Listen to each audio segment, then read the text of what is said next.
Madanapalle files ఘటన చుట్టూ ఏపీలో రాజకీయ మంటలు రేగుతున్నాయి. కొంతమంది అధికారులు వైసీపీకి అనుకూలంగా వ్యవహరిస్తూ ఫైల్స్ తగలబెడుతున్నారని ప్రభుత్వం ఆరోపిస్తూ ఉంటే మీ హయాంలో జరిగితే మాకేం సంబంధం అంటూ ప్రశ్నించారు వైసీపీ అధినేత జగన్.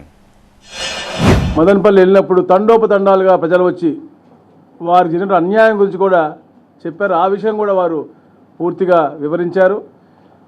ఇమ్మీడియట్ యాక్షన్తో ఇద్దరు ఆర్డీఓల్ని, గతంలో పనిచేసినటువంటి ఆర్డీఓ, ప్రస్తుతం ఉన్నటువంటి ఆర్డీఓ హరిప్రసాద్, గతంలో చేసినటువంటి ఆర్డీఓ మురళి, సీనియర్ అసిస్టెంట్ గౌతమ్ని కూడా సస్పెండ్ చేస్తూ ఆదేశాలు కూడా ఇవ్వడం జరిగింది.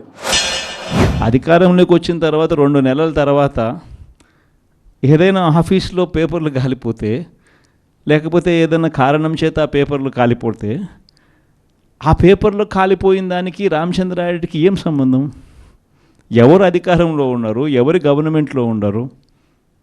అందులో ఒక చోట పేపర్లు కాలిపోతే కింద ఆఫీసులలో పేపర్లు దొరుకుతాయి, పైన కలెక్టర్ల ఆఫీసులలోనూ పేపర్లు దొరుకుతాయి, ఆర్డీఓ ఆఫీసులలో పేపర్లు కాలిపోతే ఎంఆర్ఓ ఆఫీసులలో పేపర్లు దొరుకుతాయి, ఎంఆర్ఓ ఆఫీస్లో దొరుకుతాయి, పైన కలెక్టర్ల ఆఫీసులో దొరుకుతాయి, దాంతకన్నా పైన హెచ్ఓడి ఆఫీసులలో కూడా దొరుకుతాయి. ప్రతిదీ కూడా డిజిటైజ్డ్ అయిపోయిన పరిస్థితులు కనిపిస్తూ ఉన్నప్పుడు హార్డ్ డిస్క్లు లేవా, సర్వర్లలో ఉండవా? వీళ్ళే ఏదో చేస్తారు, దొంగ కేసు మళ్ళీ వాళ్ళ మీద పెడతారు, పెట్టి మన వాళ్ళకి అంటించే కార్యక్రమం చేస్తాం.